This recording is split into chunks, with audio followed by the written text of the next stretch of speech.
guys, and you with your host, Lunchtime, another edition of Lunch Talks. This really needed like real proper effort and my thought process into this. This is going to be an expansion because there needs to be awareness on these things. Lunch Talks is going to talk you through Babyloss and obviously my experience with it. So first and foremost, um, 2020, I got news um of me becoming a father November the 1st, and this was after a tragic situation that my nan actually passed with the same day, and then I got the news like later on that night. So it's like God was speaking in emotion. um yeah, so 2020 was the start of the process of me becoming a father, and I was overly excited, overgassed and whatnot. No matter the situation, I was always going to hold it down. Over the course of time, since the first scan in January, healthy heartbeat, little scan picture, and again, yeah, man, it was just surreal because I was like, yeah, man, like it's my time to step up and to get full emotion and whatnot. Um, and then a month later, the 21st of February, my child had been birthed on circumstances that still like a mystery to me. But obviously, um, I got a couple of information about it, which where we're gonna talk from now. So yeah, Azarie Jordan Bell was born the 21st, the second, of 2021, and yeah,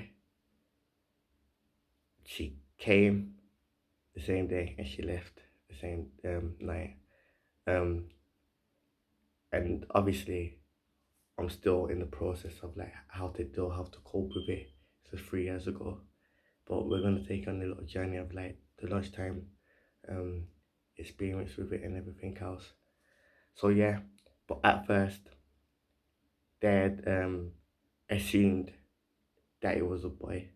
Russell Horse Hospital. Yeah, they assumed that it was a boy.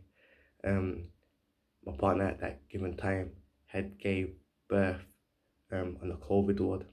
It's 19 weeks, so she didn't make that. I think it's 21 weeks where you'll get put on the maternity ward, which again, obviously, I was trying to put pieces together of like the cause of death, because they did let me know months later that the cause of death was COVID, which infected the placenta.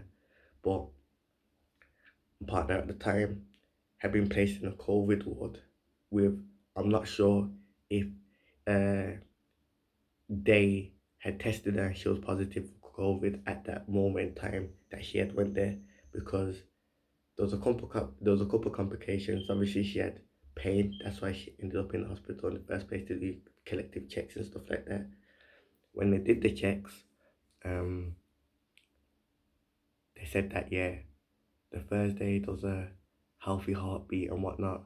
Friday there was a bit of complications. I think the Saturday, on to the Sunday, that's when the event obviously transpired.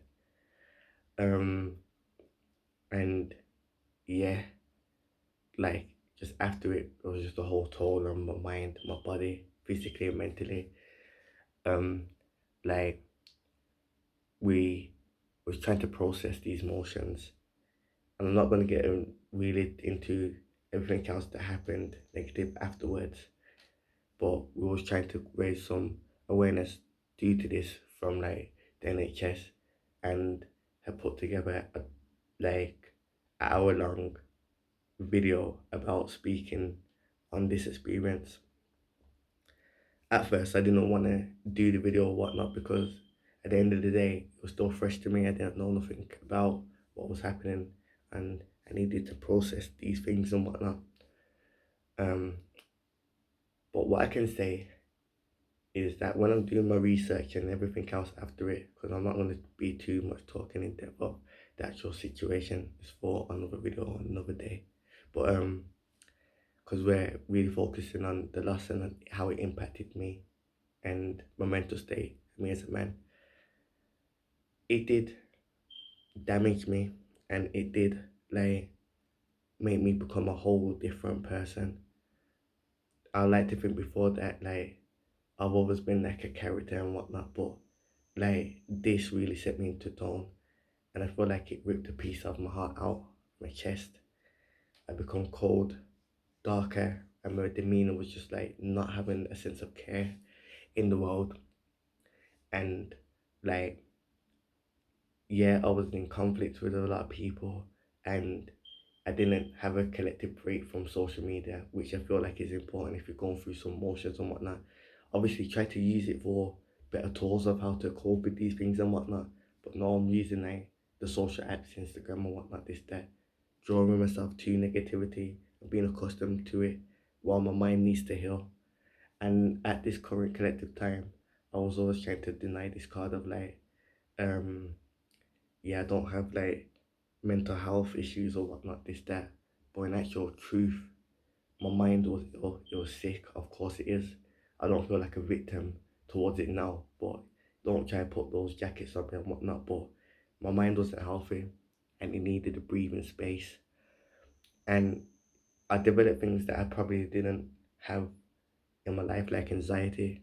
I could get anxious now, certain things and whatnot. Um, and yeah, but I can't even say depression because it's beyond depression. Like I was literally questioning everything every single day and whatnot. Like why? Trying to understand it and just try to really process it. 3 years later, I'm in a much better space, mindset, and I've reset myself. Why? Because I've moved to a whole different climate, a whole different environment out here in Africa. I feel like this has given me a second chance to live. And even though at the time I was still going in and out of the problems and whatnot, over time things got better, and I was blessed with a second daughter. Um, and it's amazing because obviously, yeah, that's really piece by piece put my heart back into place. And obviously now I have the chance, and yeah, like really gotta step up and can't really lose myself in emotion now. The first instance I lost myself and whatnot because like I felt deserving enough to be becoming a father, and like knowing that I'd be present every single day for mine. And yeah, like it was heavy with the Azarie lass. I was literally going through the wire, um, and like it really took a toll on my body. My advice is like if you've ever experienced it, women and men, because we both go through these motions and whatnot. Obviously, for the woman, of course, it's deeper because they're the carrier and whatnot. But don't be accustomed to if you're a guy and you went through this that you have to you have to be 10 toes and put on the front for the world and whatnot. That was my mistake. I should have allowed myself to cry, allowed myself to heal, and I was blocking all those things and whatnot. I wasn't trying to hear any advice and whatnot. But let's say like now I got more stabilized, and like I try to take better precautions on things and make better decisions, especially because now I have to be present for my daughter in this life right now because the second is present. Obviously, my first, it just, as I say, it just ripped me out. And no, we don't deserve to be burying our children as parents at any stage in life. You get it? So yeah, man. And I feel like that is probably by far top three, one of the worst things you can experience. Um, Still healing, by the way. I don't think I've fully recovered now. It's still a process. However, I feel much more better, calmer, relaxed, and like um accustomed how to handle things in real life and socially. So yeah, I will be doing more of a follow of actually collective research of showing you figures of like how much women experience this, how it affects guys as well, because you know in society as well it doesn't look accustomed that men get bothered by a lot, but we take in a lot, but we don't speak about it and whatnot because it's been deemed that if we speak, it looks like we're weak and whatnot. And no man wants to fall into that characteristic of being a victim. So yeah, but guys, that's all we have today. I'm gonna follow it up because the 21st of February is coming soon. Doing a little tribute video to my angel daughter. I will forever, ever, ever let the world know about my experience with Azarie. And even though she was here for literally a day, she impacted my life forever. And I'll forever be grateful that she allowed me to be her father. And I will see her soon in the afterlife. Thank you guys. We're back in. We're back in.